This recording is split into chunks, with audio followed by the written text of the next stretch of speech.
¿Qué tal? ¿Cómo están? Yo soy el doctor Humberto Alegría, soy médico especialista en ginecología y obstetricia, hablado por la Universidad Autónoma de Tamaulipas y egresado del Hospital Pumarejo en Matamoros. Actualmente soy residente de la subespecialidad de medicina clínica obstétrica en el Instituto Materno Infantil del Estado de México. Este es mi correo electrónico, pues si alguien tiene alguna duda o algún comentario que me quieran hacer llegar, pues con gusto los leo y les doy contestación. ¿De acuerdo? Entonces, agradecemos a la invitación de los organizadores y pues vamos a empezar con la charla, ¿de acuerdo? Esta es una gráfica donde vemos la distribución de los casos de coronavirus, de esta enfermedad que se ha desarrollado en estos últimos meses. Recordemos como una pequeña línea del tiempo que se presenta por primera vez en diciembre del 2019, primer caso en Wuhan, China. Posteriormente, para marzo 11, la Mundial de la Salud emite la alerta o la clasifica ya como una pandemia. Para el 27 de febrero del 2020 se da el primer caso de infección por SARS-CoV-2 en nuestro país. Para el 18 de marzo se da a conocer la primera defunción, paciente masculino, por COVID-19. Y para el 22 de junio del 2020 se da el primer caso de recién nacidos trillizos con COVID-19 en el estado de San Luis Potosí. Aquí podemos ver que los casos ascienden a más de 41 millones de casos a nivel mundial. México se encuentra con 867,000 casos actualmente, con una cantidad de defunciones de hasta 87,415. Desafortunadamente, pues ocupamos el primer lugar de casos de muertes en personal de salud. Otra de las noticias pues muy desafortunadas es que es la principal causa de muerte materna en nuestro país, que si sumamos los casos de COVID con los probables COVID, dan aproximadamente 190 muertes maternas en nuestro país, seguidas de los estados hipertensivos y de hemorragia obstétrica, que pues ahí se andan peleando el segundo lugar. ¿De acuerdo?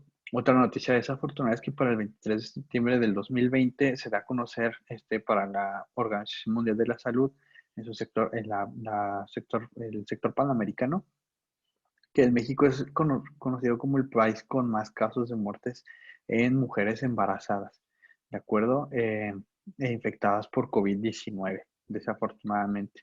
Y el primer caso de las mujeres embarazadas con COVID-19 pues fue en diciembre de 2019 en China, ¿de acuerdo?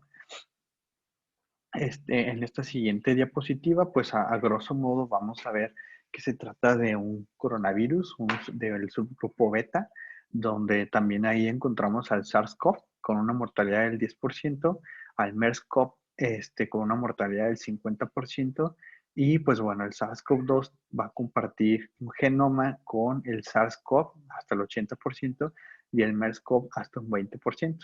Esta es una fotografía del coronavirus. Vemos que tiene una forma redondeada y que tiene estas espinas o spikes, que son proteínas, que ahorita vamos a hablar un poquito de ellas. ¿De acuerdo? Ahora, en cuanto a estas dos pandemias que también se tiene registro, en la del SARS-CoV-1 la mortalidad ascendió hasta un 25%. En el MERS-CoV el caso de infecciones a mujeres embarazadas fue muy baja y por ende también las muertes maternas, ¿de acuerdo? Pero sí se asoció a que en los embarazos había más riesgo de intubación orotraqueal, de que las pacientes terminaran en las unidades de cuidados intensivos, que tuvieran falla renal y que aumentara el número causas de muerte materna, ¿de acuerdo? Ahora, como habíamos mencionado, la forma en la que va a ingresar el coronavirus, o más bien el SARS-CoV-2, es a través de la unión a receptores de la enzima convertidora de angiotensina tipo 2. Aquí es donde los spikes o las proteínas S se van a unir. De acuerdo, si recordamos, el angiotensinógeno que proviene del hígado va a ser transformado en angiotensina 1 gracias a la renina, que esta proviene del aparato yuxtaglomerular. Ahora, esta transformación, más bien esta angiotensina 1, por acción de la enzima convertidora de angiotensina, se va a convertir en una angiotensina de 8 aminoácidos, de acuerdo que en sus principales acciones va a ser vasoconstricción y generar microtrombosis, de acuerdo. Esta también a su vez se va a convertir por acción de la enzima convertirá en angiotensina tipo 2 en angiotensina 1, angiotensina 2 de 9 aminoácidos. Esto también a su vez por la enzima convertirá en angiotensina se va a transformar en una angiotensina de 7 aminoácidos, cuya función es vasodilatación, disminuir el efecto de la trombosis y va a tener un efecto antiinflamatorio. Entonces, ¿qué es lo que va a pasar en la mujer embarazada y en todos los demás pacientes? Es que hay una alteración en este balance. ¿De acuerdo? En estos dos tipos de angiotensinas, tanto la de 8 aminoácidos como la de 7 aminoácidos. Entonces, lo que va a ocasionar es que aumente la vasoconstricción y aumente la formación de microtrombos. Esto va a dar un cuadro clínico similar a la preeclampsia. Ojo, bien importante con esto.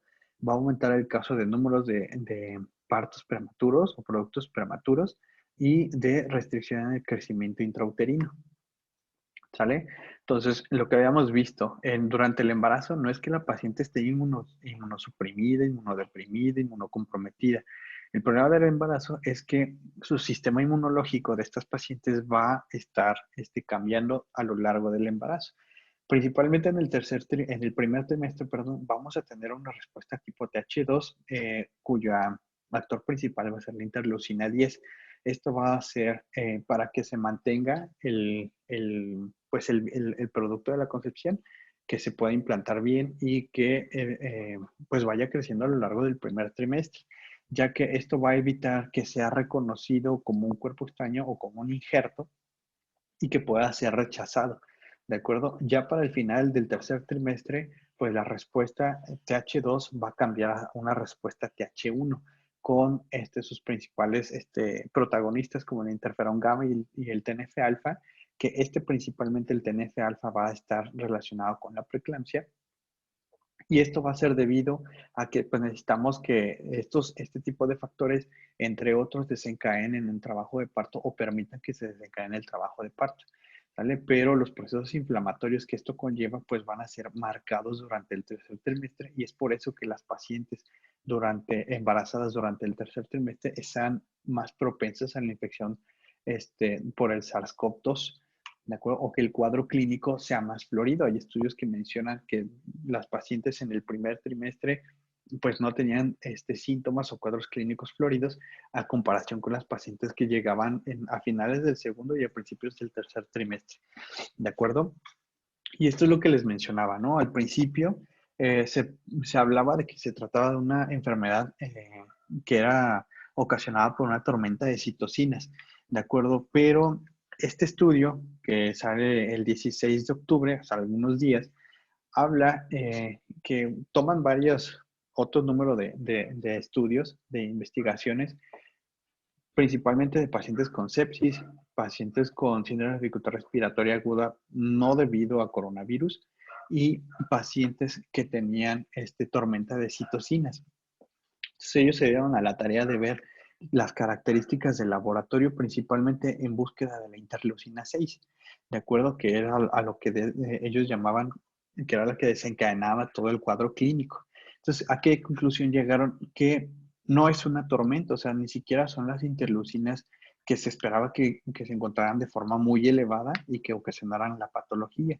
Lo que sí se dieron cuenta es que estas pacientes tenían algo en común, que los niveles de linfocitos estaban muy abajo, estaban muy disminuidos, que los neutrófilos estaban elevados, por eso hay un índice de neutrófilos linfocitos, y los niveles del dímero D también estaban muy aumentados, al igual que la ferritina y la PCR, ¿de acuerdo?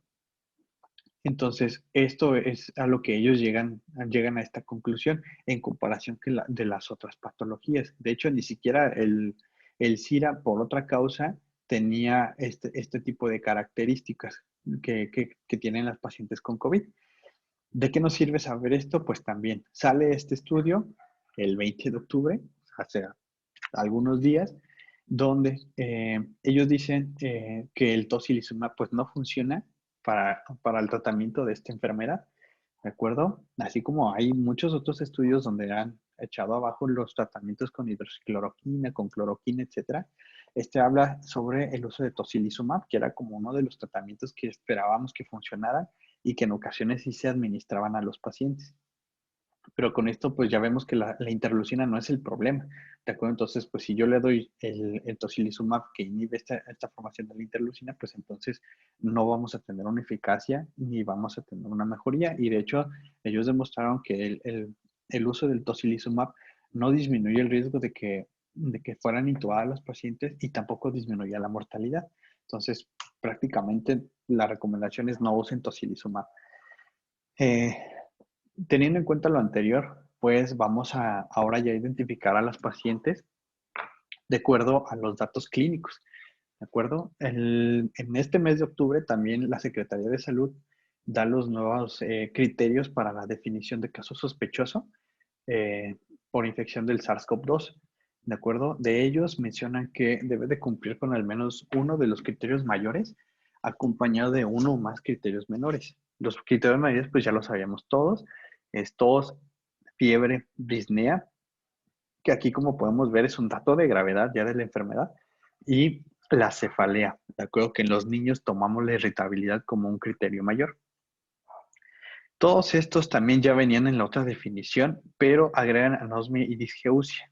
¿Sale? Entonces, ¿qué es lo que va a ocasionar? Que más pacientes entren como sospechosas y pues lo ideal es que a esas pacientes, así como aumenta el número de casos sospechosos, aumente el número de pruebas a realizar, porque pues si no, nada más nos vamos a quedar con pura sospecha. ¿De acuerdo? Entonces, es importante reconocer que, pues, para decir que tiene infección por SARS-CoV-2 es identificar el SARS-CoV-2 y la forma de hacerlo es con la PCR, la reacción en cadena de la polimerasa en tiempo real, por sus siglas en inglés, que lo vamos a tomar del tracto respiratorio superior, que es la forma más común, pero idealmente debería de ser del tracto respiratorio inferior. También se puede tomar muestras de heces, que vamos a mencionar más adelante, así como productos de la gestación, principalmente en este tipo de población de embarazadas. ¿De acuerdo?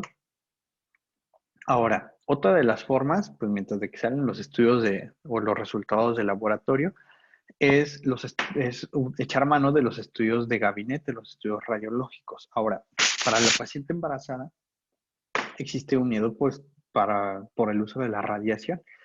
En esta gráfica, bueno, en este esquema yo les estoy enseñando pues que más o menos la cantidad de miligrays que tiene una tomografía computada, que es de 0.01 a 0.06 miligrays, la radiografía de tórax pues increíblemente baja hasta 0.01 miligrays. Pero ¿cuándo vamos a considerar una dosis teratogénica de radiación? Cuando la dosis de radiación sea mayor o igual a 610 miligrays.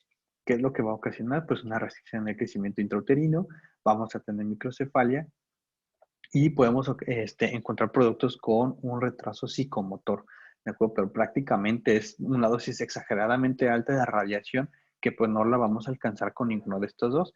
Igual para seguridad de la paciente podemos utilizar los chalecos de plomo para que no haya ningún problema, pero sinceramente no le va a pasar nada a ese bebé, ¿de acuerdo? Entonces, pues estamos hablando que es un estudio tomográfico que en algunas ocasiones no todos los hospitales cuentan con uno. Mi hospital, claro ejemplo, nosotros no tenemos tomógrafo, tenemos que enviarlos al hospital del niño. Digo, está a un lado, pero pues obviamente necesitas equipo de protección personal para todos los que van a ir acompañando a la paciente, para los que van a manejar la ambulancia, necesitas una ambulancia para poderla trasladar, necesitas oxígeno, o sea, sale muy caro trasladar a una paciente.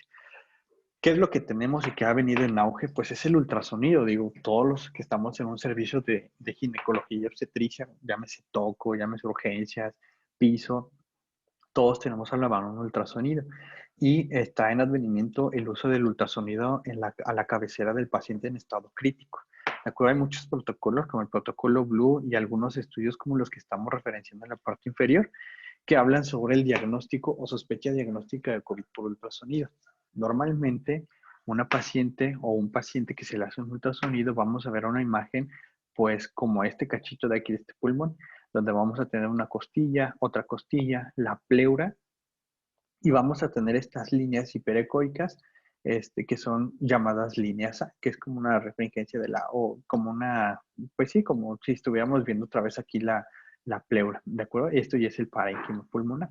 Esto sería un patrón A, como lo menciona el asterisco, y eso pues es un ultrasonido de una paciente normal, ¿de acuerdo? Que sería esta parte de aquí arriba de la tomografía.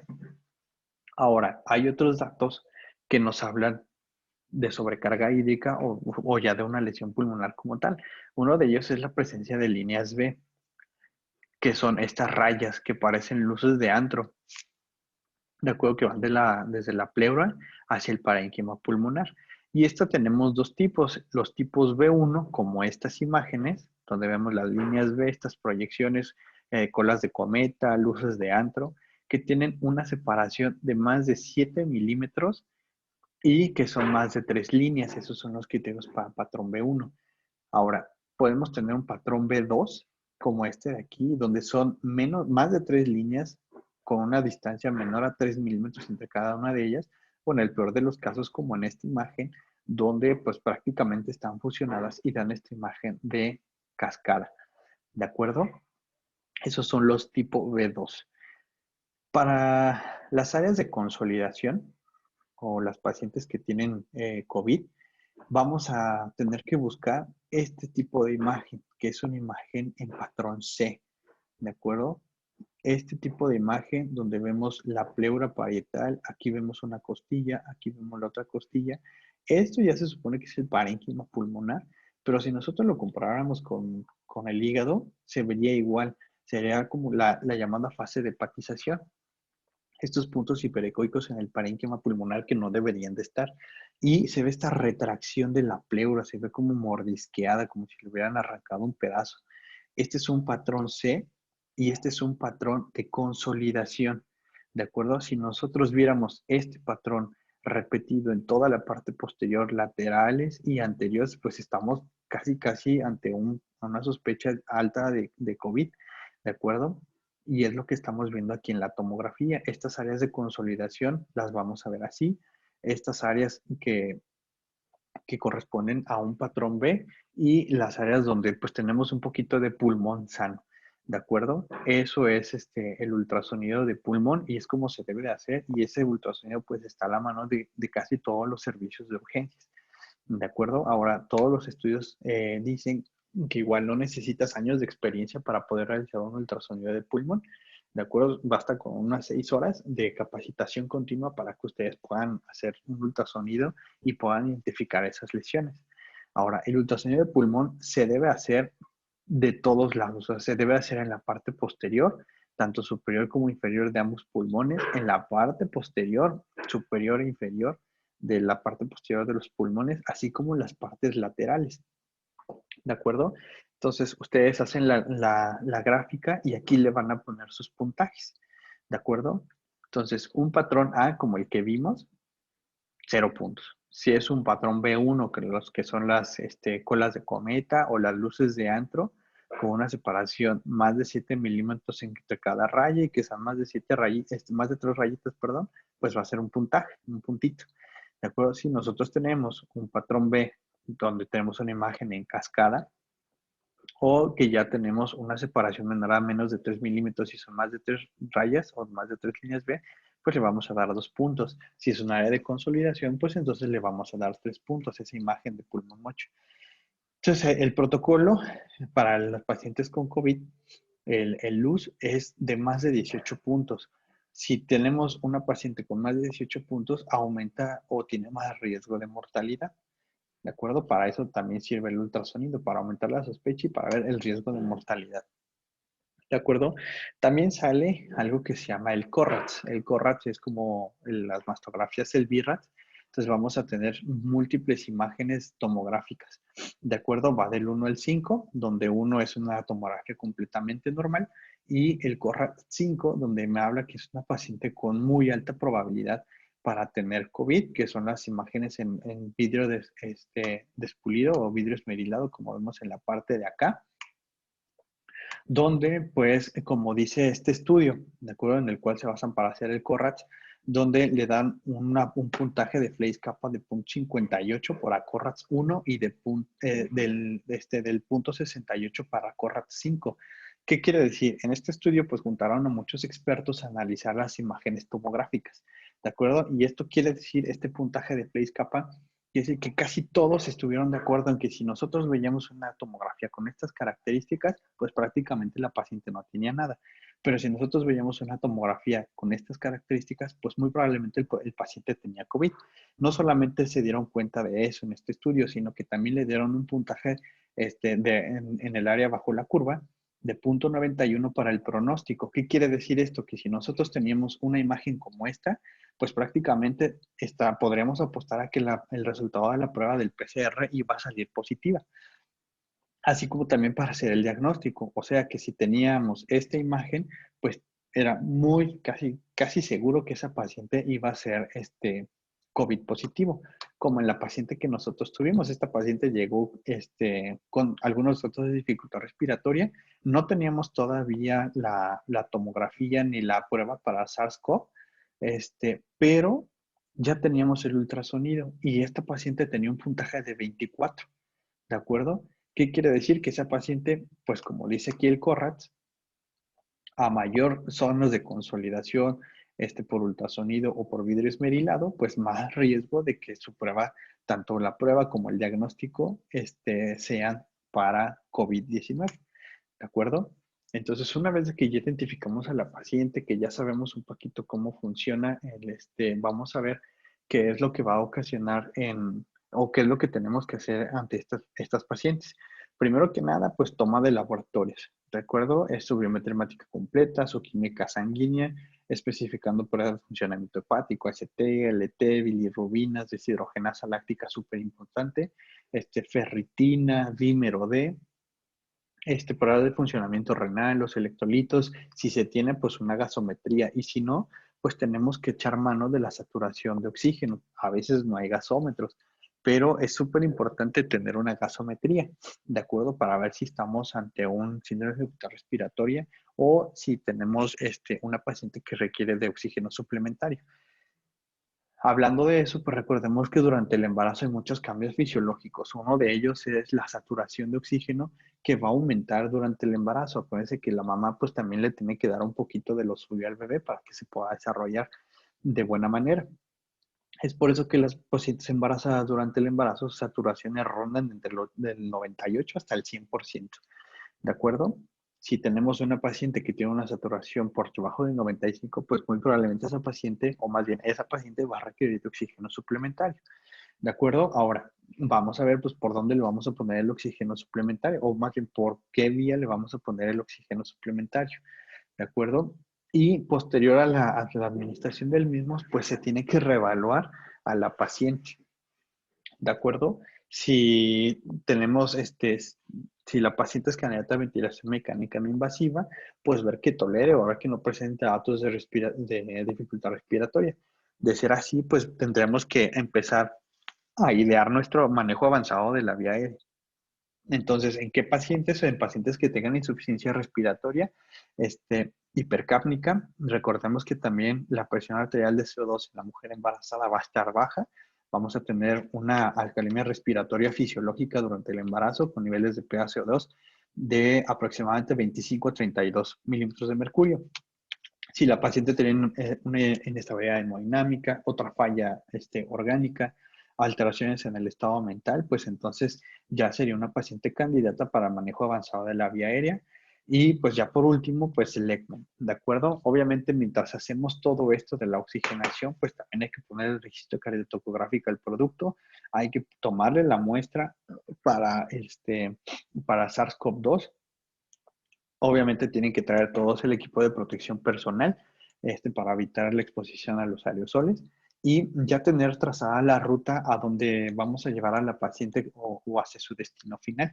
De acuerdo que tiene que ser una zona aislada, con presión negativa, etcétera, etcétera. ¿De acuerdo? Ahora, se tiene que seguir evaluando la respiración de la paciente y pues vemos, ¿no? ¿Cuáles son los datos de una falla respiratoria? Pues que tenga más de 30 respiraciones por minuto, en otros te ponen hasta 35, que la hipoxemia se mantenga por abajo de 90, a pesar del oxígeno suplementario o en la mujer embarazada que llegue, o más bien que no llegue al 95%, la presión arterial de oxígeno que se encuentre por abajo de 60, recordemos que en la mujer embarazada puede ser hasta 100, Y pues también que la vía de administración del oxígeno, ya sea por puntas nasales de bajo flujo o mascarilla reservorio, que a pesar de que le demos una buena cantidad de fracción inspirada de oxígeno de 60 al 95% y que no me alcance una meta, pues ese es un dato de que está fallando la paciente. ¿De acuerdo? Otro de los más importantes y que es súper recomendable que se pueda utilizar es el índice de ROX, de acuerdo como lo justifican los estudios que están aquí abajo citados. De acuerdo, el índice de ROX quiere decir que vamos a tomar en cuenta la saturación de oxígeno de la paciente ya con oxígeno suplementario, la fracción de oxígeno que le estamos administrando con el oxígeno suplementario y la frecuencia respiratoria. Como ejemplo, pues tenemos una paciente embarazada que llega al servicio saturando al 70%. Entonces, pues ustedes le ponen su mascarilla de reservorio, le ponen puntas nasales de bajo flujo, o si las tienen, le ponen puntas nasales de alto flujo y le calculan o le ponen una fracción inspirada de oxígeno al 80%. Entonces, ya con estas maniobras, la paciente mantiene todavía una saturación del 85, digo, de 70 a 85 es lo que logra subir con un FIO2 al 80 y mantiene una frecuencia respiratoria de 45. Entonces, ¿cómo le vamos a hacer? La saturación de oxígeno ya con oxígeno suplementario entre el FIO2 lo vamos a poner en decimales, entre la frecuencia respiratoria, que en este caso son 45. Entonces, si ustedes hacen esta fórmula, el índice de ROX de esta paciente va a ser de 2.4. ¿Qué quiere decir? Que esta paciente va a fallar, ¿de acuerdo? Va a requerir una ventilación mecánica invasiva. Lo normal es que esté por arriba de 4.8. Recuerden, si el índice de ROX con esta formulita está por abajo de 4.8, entonces quiere decir que esa paciente muy probablemente va a fallar a las cánulas de, de oxígeno de alto flujo o con concentraciones de FIO2 muy elevadas, ¿de acuerdo? Súper importante que lo tengan en mente. Ahora, hasta ahorita pues no mencionamos las mascarillas o la ventilación mecánica no invasiva, ya que se ha demostrado que aumenta el riesgo o aumenta la generación de aerosoles y pues puede contaminar a la gente que esté alrededor. Por eso es que no se recomienda su uso de forma rutinaria.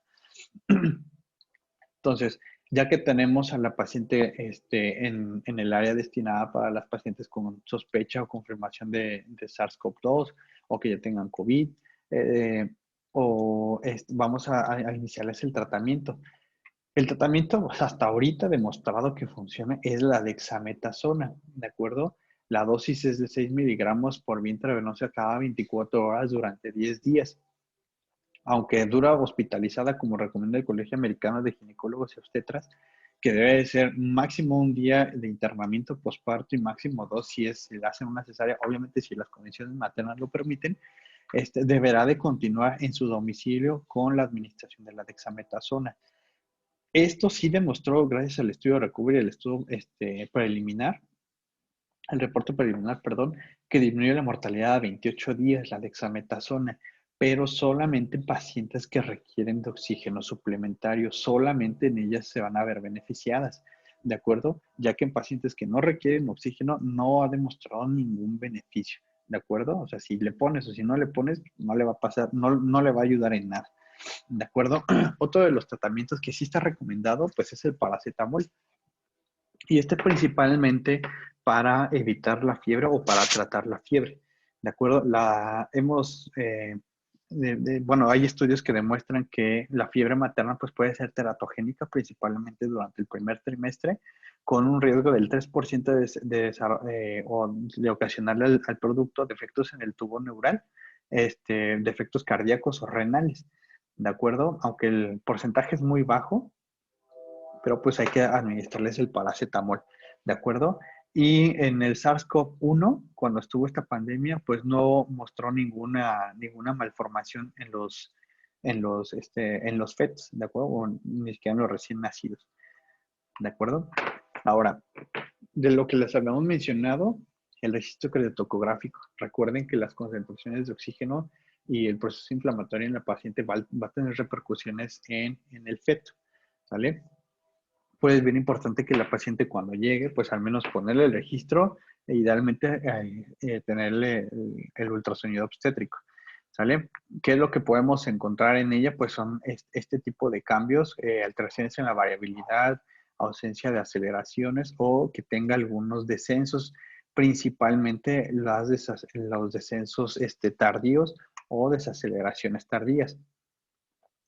Hay que tener en cuenta, como en este registro cardiotocográfico, la frecuencia cardíaca, que va a ser lo verde, que se encuentra entre 110 a 160 y que no presente este tipo de desaceleraciones. De acuerdo, cuando, pues bueno, este es un ejemplo de una desaceleración prolongada que tiene una duración más de 2 minutos, ya que todo este tiempo que dura la desaceleración es el tiempo que el producto va a pasar con hipoxia.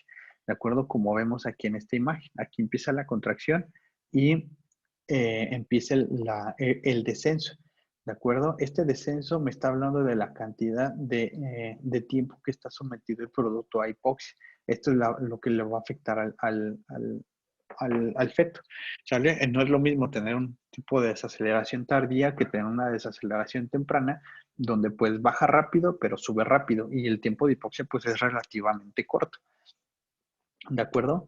Es bien importante y se ha visto en las pacientes, o más bien en los fetos, con madres con COVID positivo, con COVID-19, perdón, donde la variabilidad pues puede estar ya sea disminuida o puede estar marcada. No hay ascensos, y este tipo de desaceleraciones, que es las que les comentaba, las desaceleraciones tardías, donde el tiempo de recuperación es muy prolongado y por ende el tiempo de hipoxia o hipoxemia va a ser más marcada en el producto. ¿Qué es lo que puede llegar a desencadenar? Pues que al nacer tengan acidemia.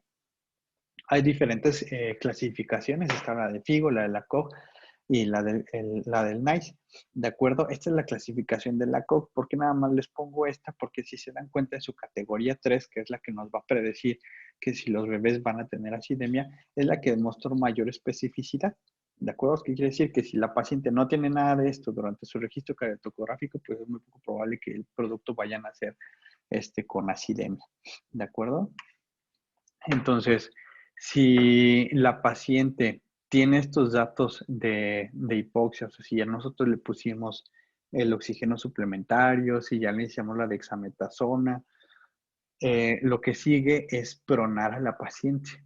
Más adelante les van a hablar más a detalle de esto, pero así a grosso modo, pues las indicaciones, sobre todo en las pacientes con SIRA, es iniciar el prono cuando la PAFI por gasometría está por abajo de 150, o si solamente tenemos al alcance el oxímetro de pulso, si tiene una SAFI menor a 190, pues entonces hay que darle prono. ¿De acuerdo? ¿Funciona? Pues sí, sí funciona. Es una paciente que nosotros tuvimos ahí en nuestro hospital, ¿de acuerdo? Aquí vemos cómo las insonamos con el equipo de protección personal y las pronamos, ¿de acuerdo? Sí se puede, nada más hay que capacitar al personal. Y como ven, antes, esta es la saturación de oxígeno antes de pronar a la paciente, que está en 85, y después de prono, fíjense, sube hasta el 95%. Ahora, ¿cuánto tiempo de prono? Pues hay muchos estudios donde dicen que puede ser 12 horas, en fin, son largos periodos, y sobre todo en pacientes despiertos. El problema en paciente despierto pues esa tolerancia, ¿de acuerdo? Porque esto, sobre todo si no tienen colchones especiales para estos pacientes, pues va a ser muy incómodo y aumenta el riesgo de que tengan edema facial y úlceras por presión. ¿De acuerdo? Es importante que las estemos cambiando. Por ejemplo, aquí no se alcanza a ver muy bien, pero la paciente está en una posición de nadador, ¿de acuerdo? Con un bracito doblado y un bracito extendido, ¿sale? Y hay que estarlas moviendo de posición para evitar ese tipo de problemas y lesiones en el plexo braquial, ¿de acuerdo? Pero sí funciona el prono, ¿sale? Eso más su oxígeno suplementario y su dexametasona, pues les va a ir bien a las pacientes, ¿de acuerdo? Otra de las situaciones aquí en la paciente obstétrica, pues es cuando vamos a tomar la decisión de interrumpir el embarazo.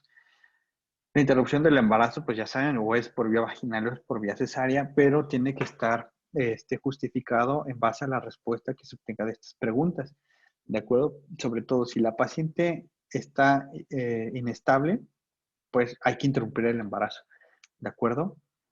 Si la paciente está inestable y tiene trabajo o llegó con trabajo de parto, que ya está en un periodo expulsivo, pues hay que abreviarlo con forceps, con vacuum, pero hay que abreviar ese periodo expulsivo. Obviamente no le pueden hacer Christeller, pero si la paciente está inestable, tiene un bishop desfavorable o se encuentra en una fase latente, pues entonces la vía cesárea va a ser la más recomendada. Ahora tenemos un no compromiso fetal. Si tenemos a la paciente con el registro cardiotocográfico y empieza con las alteraciones que ya vimos, pero tiene un trabajo de parto que ya está en una fase de expulsión, pues entonces hay que darle parto vaginal. Si el compromiso fetal es durante la fase latente o cuando la paciente no tiene un trabajo de parto, pues entonces la mejor vía de desembarazo va a ser la cesárea. La edad gestacional aquí también es importante porque pues aquí tenemos que ver si es candidata para neuroprotección con sulfato de magnesio, si es candidata a darle los maduradores pulmonares, que es betametasona o la dexametasona. Esto lo tendremos que evaluar. ¿De acuerdo? Si la paciente está estable, pues hay que darle el beneficio de todos esos esquemas, tanto de sulfato como de los esteroides. Pero si durante el transcurso del tiempo que se le da para que se logre el objetivo de madurar el pulmón o el sistema nervioso central del bebé, si en ese tiempo la paciente se pone inestable o el producto, pues entonces hay que interrumpirlo por la vía que más nos convenga, ¿de acuerdo? Principalmente son por vías cesáreas. Y de igual manera, si tiene la indicación obstétrica, pues no sé, que tenga otras lesiones en el canal de parto, que ya tenga 2 cesáreas, pues vamos a darle cesárea. ¿De acuerdo? Son como ejemplos. ¿De acuerdo? Si ya llegó la paciente, está estable en un periodo expulsivo, pues hay que darle un parto vaginal. Obviamente, el equipo debe de entrar con su equipo de protección personal y en este tipo de pacientes la anestesia tiene que ser regional. No está indicada la anestesia general. Esto por la finalidad de evitar la generación de aerosoles, ¿de acuerdo? Para protección tanto del personal médico y de enfermería como del recién nacido. Ahora, otro que también deberíamos de tomar en cuenta es si el SARS-CoV-2 se encuentra tanto en canal vaginal, o sea que la PCR nos arroje positividad al SARS-CoV-2 en canal vaginal o en las heces maternas, ¿de acuerdo? Es bien importante, ahorita vamos a hablar de la transmisión vertical, pero eso es súper importante porque si tenemos la presencia del virus, pues entonces no estaría recomendado la vía vaginal, tendríamos que hacerlo por vía cesárea. Igual para, no sé si la paciente es candidata a hacer estudios como la toma de muestra de velocidades coriales o amniocentesis, etcétera, pues eso también, si es muy urgente, pues hacerlo, ¿no? Pero explicar a la paciente, si no es algo urgente y que pueda esperar o que tengamos otro estudio para hacer tamizajes, entonces pues hay que hacerlo de otra manera, ya que esto aumenta el riesgo de sangrado y que se pueda contaminar el producto o que se rompan las membranas y pues que obviamente ese virus pues ahora sí por una forma ascendente pueda llegar hacia el bebé. ¿Sale? Ahora, otro de los manejos que debemos de tomar en cuenta y tomando en consideración la fisiopatología del coronavirus es esto. La anticoagulación, principalmente con enoxaparina, como viene aquí, dependiendo de la función renal, estas van a ser las dosis recomendadas. Es importante tenerlo, ya que si ustedes recuerdan, dentro de los cambios fisiológicos del embarazo, vamos a tener que la paciente se encuentra en un estado protrombótico. O sea, por sí solo el embarazo aumenta el riesgo de enfermedades tromboembólicas. ¿De acuerdo? Y ahora, si le agregamos que la paciente tiene COVID, pues entonces más riesgo de trombosis va a tener nuestra paciente. Por eso es bien importante mantenerlas anticoaguladas. Ahora, si la paciente va a requerir un tratamiento quirúrgico, pues hay que valorar, ¿no? Si lo suspendemos o se lo iniciamos o le reiniciamos la dosis a las 12 horas de que ya pasado el evento obstétrico.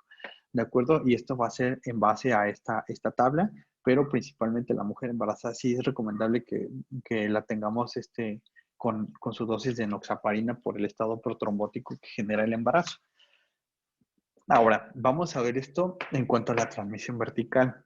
En este artículo se proponen 3 vías, principalmente que es a través de las células de Hoffbauer, que son macrófagos que se encuentran en la placenta, donde pues el virus va a entrar por medio de estos macrófagos y va a llegar hasta el producto. ¿De acuerdo? Otro de los mecanismos es por transitosis, que es un mecanismo por el cual se van a formar vesículas que van a permitir la entrada, por ejemplo, de inmunoglobulinas, donde vamos a tener también la presencia del virus entre otras células. Entonces estas vesículas, por así decirlo, lo van a engullir y después lo van a meter hacia la circulación y va a llegar hacia el bebé y lo va a infectar. ¿De acuerdo? Y otra es a través de células que ya estén infectadas por el virus y que pasen hacia la circulación fetal y pues obviamente desencadenen la infección.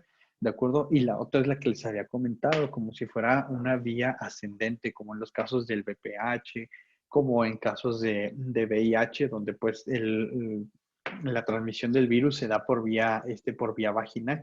¿De acuerdo? Entonces, evitar en la medida de lo posible el parto si es que tenemos una prueba de SARS-CoV-2, un PCR positivo, tanto en materia fecal como en secreción vaginal. ¿De acuerdo?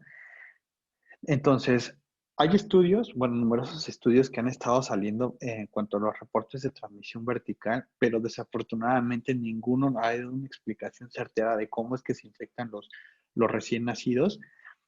Por ejemplo, este es uno de los primeros que salió, donde a 9 pacientes que fueron tomadas en este estudio, se les realiza la prueba de COVID-19. Obviamente, pues salen positivas, pero al momento de hacerles la prueba de COVID-19 en la leche, pues no se detecta el virus, afortunadamente. De acuerdo, dentro de esas pacientes, todas terminaron por cesárea, todas tenían el diagnóstico de COVID-19, 6 solamente tuvieron fiebre. Como ya les había explicado por la respuesta TH1, todas se encontraban infectadas durante el tercer trimestre y se dieron en un lapso de tiempo entre del 20 al 31 de enero. Solamente a 6 se les tomaron muestras de otros tejidos, por ejemplo, vellosidades, placenta, membranas coriamnióticas y en vagina.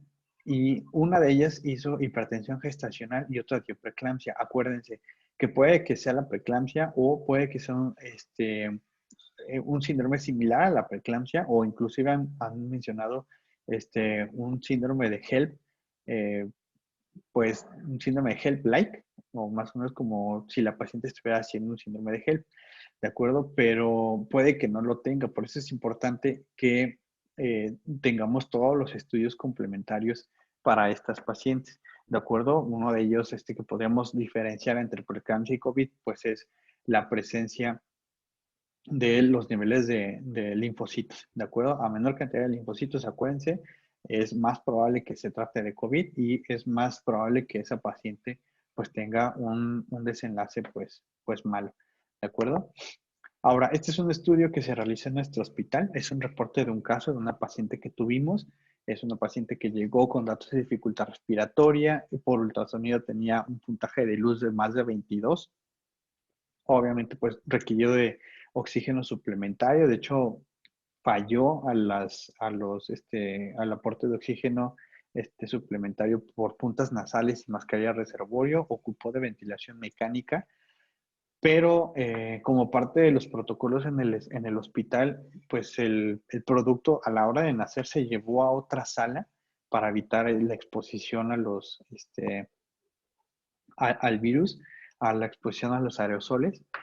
Y se le tomaron las muestras a los dos, a la mamá de la placenta, de las membranas coriamnióticas y de las heces, así como al bebé. Al bebé también se le tomó la muestra, el hisopado nasal, de la vía respiratoria y de las heces, y en ambos pues estaba presente el virus, ¿de acuerdo? Entonces sí fue una, una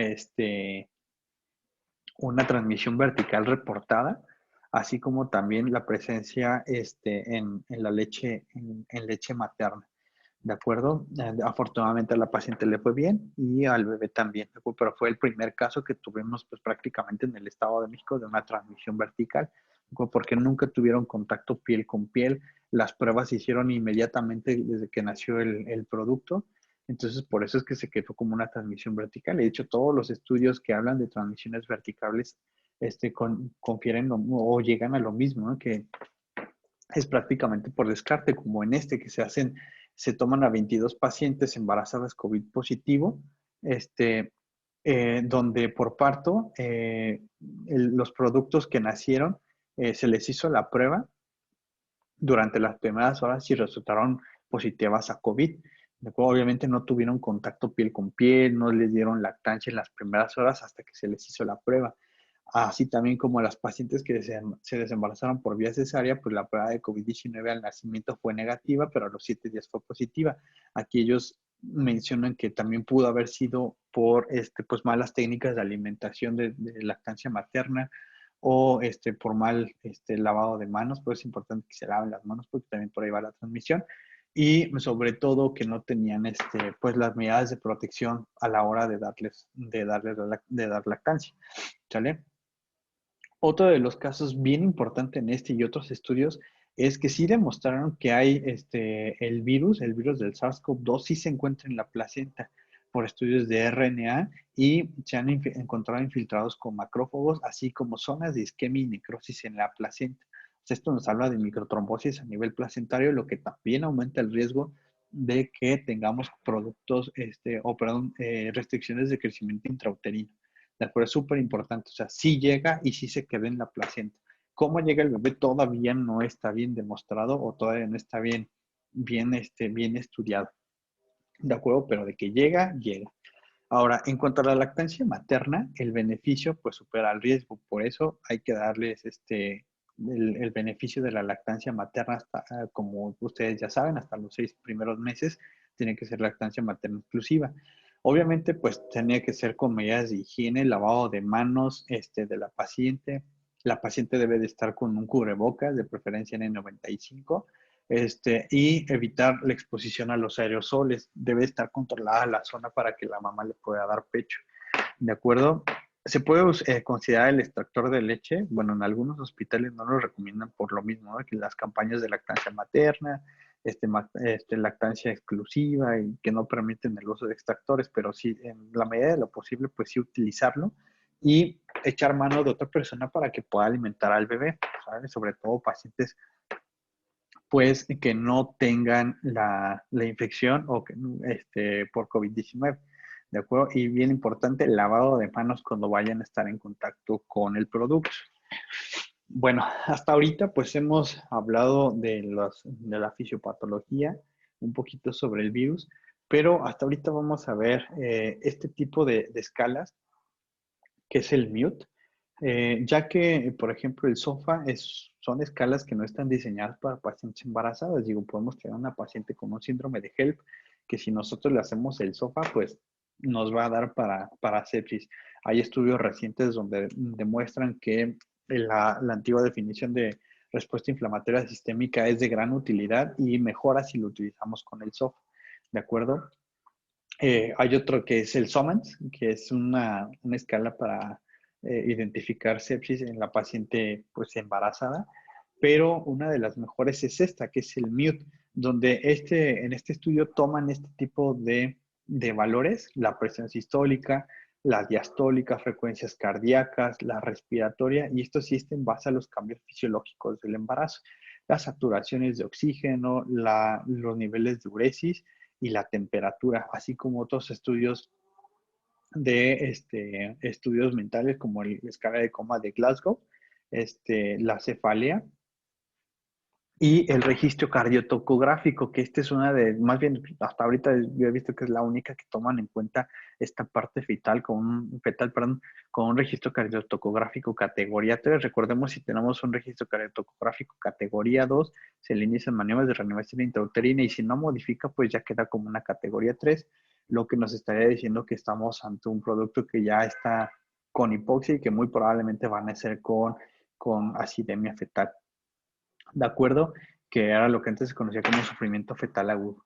Entonces, si nosotros tenemos 2 o más de estos, vamos a tener que activar el equipo de respuesta inmediata en obstetricia, ¿de acuerdo? Y no solamente para los pacientes de sepsis, también lo podemos utilizar para pacientes que tienen hemorragia obstétrica, que tienen cardiopatías, que tienen una crisis hipertensiva y como ya hemos mencionado, pues para sepsis, ¿de acuerdo? Pero bien importante, si la paciente cuenta con datos de respuesta inflamatoria sistémica y tenemos el foco infeccioso a nivel pulmonar, pues es bien importante que se active no solo el equipo de respuesta inflamatoria sistémica, sino que también se inicie el tratamiento del mismo. Ahora, ojo, cuidado con los líquidos, ¿sale? Aunque el Surviving Sepsis Campaign habla sobre la administración de 30 mililitros por kilo y también salió sobreviviendo a la sepsis en COVID, que también hacen la misma referencia a utilizar una dosis de cristaloides de 30 mililitros por kilo. Deben tener mucho cuidado, ¿de acuerdo? Porque pues son cantidades muy grandes de líquidos que lo único que pueden ocasionar pues es que la paciente termine con edema agudo de pulmón, ¿de acuerdo? Entonces acuérdense que en obstetricia menos es más. Entonces, no hay que hacer un uso irracional de los líquidos. Si la paciente persiste con hipotensión, pues lo ideal es iniciarle vasopresores, ¿de acuerdo? Pero eso ya más adelante se los van a mencionar. Ahora, una de las escalas, tanto diagnósticas como pronósticas, es la escala de Cal, ¿de acuerdo? Porque esta escala, a diferencia de las otras, sí toma en cuenta los linfocitos y la LDH, ¿de acuerdo? Y los linfocitos, de acuerdo a la definición por la Organización Mundial de la Salud, deben de estar por abajo de 1000. ¿Vale? Más bien, normalmente están por arriba de 1, pero se le va a dar un puntaje de 3 si están por abajo de 1000 y la deshidrogenasa láctica igual si está por arriba de 500 se le da un puntaje de 3. Por eso es bien importante que la deshidrogenasa láctica también se va a elevar en las pacientes que tienen síndrome de HELP, ¿de acuerdo? Sobre todo si se acompaña de hemólisis. Esta escala también toma en cuenta comorbilidades como pacientes con VIH o cáncer, la edad, que puede ser el punto de, o más bien que el punto de corte son 60 años, ¿de acuerdo? Entonces, un puntaje de 4 a 6 puntos, pues prácticamente, pues sí, no te descarta la infección, pero sí te hace el riesgo de progresión de la enfermedad de menos del 10%. ¿De acuerdo? O sea, estaremos ante una paciente con un riesgo bajo. Si tiene un puntaje de 7 a 9, vamos a tener una progresión de hasta el 40% de que esa enfermedad avance, se empeore la paciente y va a ser considerada como un paciente con un riesgo moderado. ¿De acuerdo? Pero si ya llega de 10 a 13 puntos, pues entonces tienes más de la mitad de la probabilidad para que esta paciente empeore su cuadro clínico. ¿De acuerdo? Es una paciente de alto riesgo. La sensibilidad va del 95 con una especificidad del 78%, pero cuando el puntaje llega a 9, la especificidad va a ser hasta de un 88%, ¿de acuerdo? Aunque se sacrifica un poco la sensibilidad, pero la especificidad sí va a aumentar, ¿de acuerdo?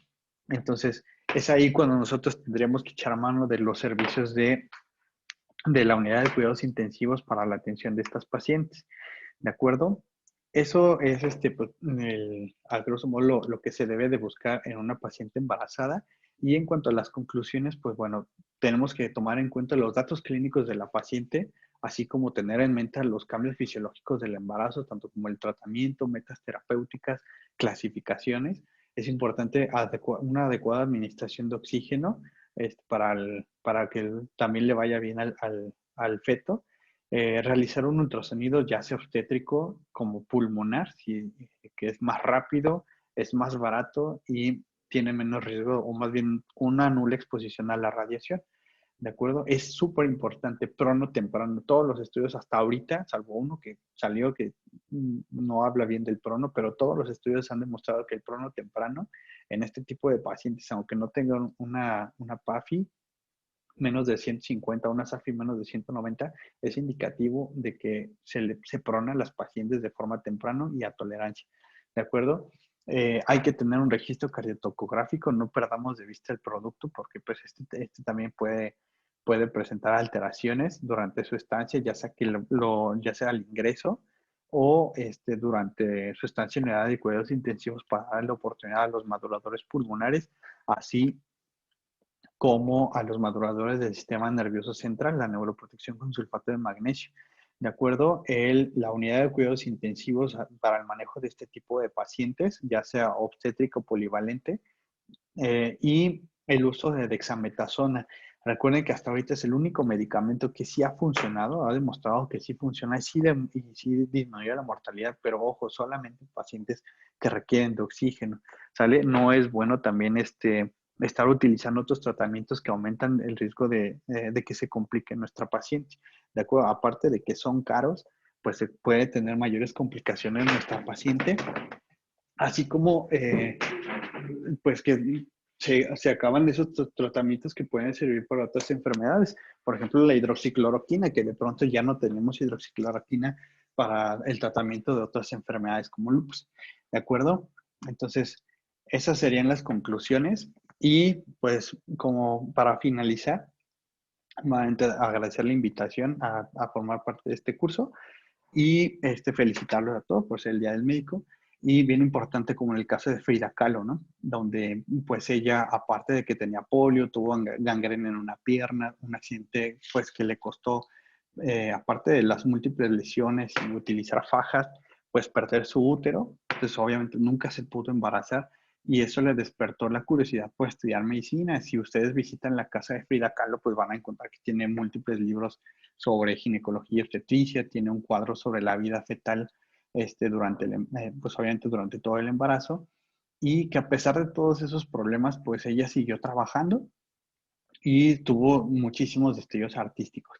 ¿De acuerdo? Es lo mismo que está pasando ahorita con el coronavirus, aunque pues nos ha golpeado muy fuerte esta pandemia, pues no solamente hemos obtenido cosas negativas, hemos aprendido muchísimas cosas, han salido a la luz muchísimos tratamientos, muchas formas de abordar a un paciente en estado crítico.